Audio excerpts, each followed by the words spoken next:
Eh bien bonjour, nous sommes au Salon du Livre à Montbron, le premier Salon du Livre, et j'ai l'honneur de recevoir notre premier invité de la matinée, Marin Ledin. Bonjour Marin, Bonjour. bienvenue derrière le micro et derrière la caméra de la 16. Pourquoi être venu au Salon du Livre, ce premier? Ah, parce qu'on m'a invité. Tout simplement, Voilà. tout simplement. Vous trouvez Montbron sympathique? C'était la première fois que vous veniez C'est la première fois que je viens en Charente, ouais. C'est la Ouais. première fois en Charente. Ouais, ouais. Est-ce que vous avez été bien accueilli par les Très, Charentais? très bien accueilli. Vous avez bien mangé, Ouais. bien logé. Alors, vous avez fait un livre qui s'appelle Free Queen. Ça parle de prostitution forcée. Pourquoi et comment avez-vous choisi ce sujet, un tel sujet? Alors, prostitution forcée, est-ce que ça existe non forcée? Je sais pas. C'est un roman qui parle en réalité de. La prostitution dans le roman est plutôt un moyen. C'est un roman qui s'intéresse à la politique commerciale d'une multinationale de la bière au Nigeria. Oui. Et la particularité de cette multinationale, c'est qu'elle elle fait travailler des prostituées pour assurer la promotion d'une de ses marques, d'une marque de bière, sur les villes de Lagos et de la capitale Abuja. Voilà. Ah, pour promouvoir leurs produits, ils utilisent des prostituées? Voilà, ouais, pour travailler dans l'événementiel, c'est inspiré d'un livre qui s'appelle Heineken en Afrique, Oui. d'un journaliste hollandais qui s'appelle Olivier Van Biemen et qui raconte comment cette multinationale de la bière a fait travailler au début des années 2000 2500 prostituées pour l'une de ses marques. Alors ça c'est la réalité, moi j'ai écrit une fiction, je suis parti de ça et je me suis demandé comment concrètement sur le terrain on mettait en œuvre une politique d'exploitation du corps des femmes. Alors, pour faire ce roman, vous êtes documenté avant ou est-ce que vous avez fait de la documentation au fur et à mesure? Je me suis préparé... à- Alors, vous Voilà. entendez derrière nous, on a une crieuse, comme à l'ancien temps. Euh, C'est une documentation qui a été faite en amont et d'abord le Nigeria c'est un pays que je ne connais absolument pas, donc j'ai lu beaucoup de choses, notamment en littérature. J'ai écouté beaucoup de musique nigériane, contemporaine essentiellement. Et puis évidemment, je me suis documenté sur la manière dont fonctionnent des multinationales, pas forcément de la bière au Nigeria, les particularités économiques du marché nigérian et donc en particulier du marché de la bière. vous êtes allé au Nigeria ou pas? Je n'ai pas pu aller au Nigeria parce que c'était prévu, mais on a été confinés en 2020 et voilà. Voilà. Et peut-être que depuis la sortie du livre, vous êtes peut-être bien le bienvenu. Ben, pourquoi pas, si, mais Si. je compte bien y aller un jour. Oui. Donc votre roman mélange fiction et réalité. Comment on fait le juste mélange entre la fiction, sans que ce soit de la fausse information, et la réalité, qui est de la vraie information? Disons mon point de départ est un peu... Je fais un petit pas de côté. Le réel, je ne sais pas comment on y a accès. Quand on est un Européen blanc biberonné aux médias, y compris à certains médias indépendants européens, de l'information sur le Nigeria, on n'en a pas beaucoup. Elle passe par des canaux officiels, elle passe par de la publicité de ces entreprises-là. C'est compliqué d'avoir de l'information. Ce qui fait que le réel, on n'y a pas vraiment accès. Et mon roman, on est vraiment dans de la fiction, mais tout est réel, mais c'est de la fiction. Ouais. C'est-à-dire qu'on n'a pas. Je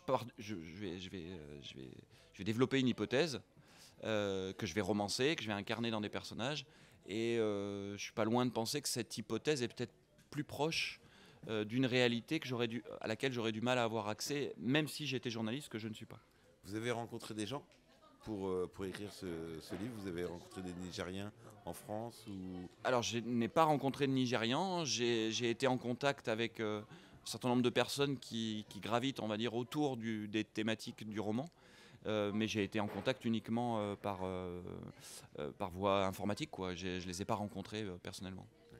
Vous avez mis combien de temps pour écrire ce livre? Ah, ce livre, c'est entre l'idée et... c'est 3-4 ans de travail. 3-4 ans de Ouais. travail Mm. acharné ou... Oui, 3-4 ans de travail acharné, ouais, complètement. Ouais. Vous faisiez que ce livre ou un autre livre Je n'ai fait que ce livre-là. que ce livre. Ouais. Vous avez écrit également d'autres livres. Vous avez commencé votre carrière avec le livre Modus Operandi. Ça parlait de quel sujet? Modus Operandi, c'est mon premier roman. C'était un roman qui parlait essentiellement d'un quartier grenoblois qui s'appelle le quartier des Eaux Claires, qui est un ancien quartier ouvrier et qui a été pas mal transformé dans les années 80-90. Et voilà, c'était ma première immersion dans le roman noir. Voilà. Vous écrivez en tant que romancier, écrivain. Alors, je ne comprends pas la question. Est-ce que vous vous considérez comme romancier ou écrivain? Est-ce que c'est la même chose? Je pense que ça dépend de ce que je fais. La plupart du temps, je suis romancier et Ouais. puis il m'arrive d'être écrivain. Oui. Alors, on parle beaucoup de l'intelligence artificielle en ce moment avec ChatGPT. Est-ce que vous avez essayé pour écrire des paragraphes de votre livre? Non, mais j'ai la chance de vivre dans un coin magnifique des Landes qui s'appelle Souston, un peu à l'écart de la ville où je suis en zone blanche et où le débit internet est tellement faible que je ne peux même pas faire des expérimentations de ce type-là sur mon ordinateur. Donc je n'ai pas essayé et j'ai pas l'intention d'essayer a priori. D'accord. Vous avez un regard en particulier ou pas du tout sur l'intelligence artificielle? Je sais pas, j'ai un regard biaisé peut-être par mes études et les recherches. Dans une ancienne vie, j'étais chercheur dans le domaine des sciences de l'information et de la communication. Et ce que je vois avant tout, et j'imagine que ceux qui s'occupent de la promotion de ce type de produit voient la même chose, c'est le potentiel commercial. Et le commerce en général, ça rime pas avec intelligence et créativité. Voilà. D'accord. Alors justement, ça amène une autre question. Comment considérez-vous la place des auteurs et des autrices dans l'espace public et dans la politique? Quel rôle doivent-ils avoir? Est-ce qu'ils doivent être engagés ou est-ce qu'ils doivent être, comme les chanteurs, certains chanteurs, neutres? C'est une vaste question, je me garderais bien de répondre pour la littérature en général. Pour vous? Pour le roman noir, il me semble que l'une des fonctions des romanciers, des romancières de romans noirs, c'est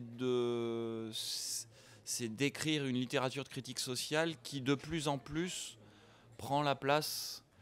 Enfin, il y a un vide qui a été créé. Les sujets sur lesquels on travaille, on s'intéresse aux dysfonctionnements sociétaux.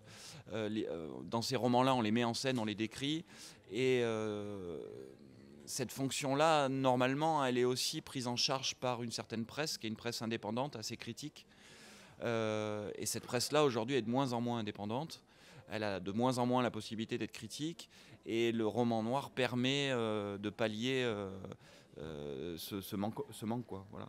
Donc notre fonction, c'est ça, mais c'est une fonction sociale qui n'est pas forcément volontaire. Les auteurs qui font ça ne le font pas forcément avec l'idée d'être engagés. Je pense que si vous posez la question des auteurs de romans noirs, certains vont vous dire « je suis un auteur engagé », d'autres vont refuser, expliquant qu'ils ne veulent surtout pas prendre parti, qu'ils ne sont pas politiques et que voilà, c'est au lecteur, lui, de s'adapter au texte. Mais en réalité, on a quand même cette fonction sociale-là, pas d'alerte, mais de description des dysfonctionnements sociétaux. D'accord. Merci. Quelle est votre actualité en ce moment? Il y a le livre Free Queen que vous promotionnez. Il y a d'autres sorties, il y a d'autres livres qui sont prévus. Mon actualité, c'est depuis 4 mois la promotion de l'accompagnement en librairie et dans les festivals de ce roman, Free Queens, et d'un autre roman qui s'appelle le projet Hakana, qui est un projet sur la colonisation aux Marquises. Et voilà, et je prépare une lecture musicale avec une harpiste qui s'appelle Frédéric Goinchon autour d'extraits de Free Queens pour cet été. D'accord, très bien. Vous irez dans des festivals on va se déplacer sur des scènes. Voilà, à droite à gauche. Mm. Il y a une question que j'ai oublié de vous poser ou... Non, moi ça me semble complet. Eh bien, très bien. Merci beaucoup d'être venu derrière le micro et la caméra de la 16. Je vous souhaite un très bon salon du jeu et rendez-vous peut-être l'année prochaine. Avec plaisir. On peut vous trouver, vous êtes sur les réseaux sociaux ou pas? Oui, en tapant mon nom, on me trouve. Voilà, Marin Ledin. Voilà. Merci beaucoup. Merci.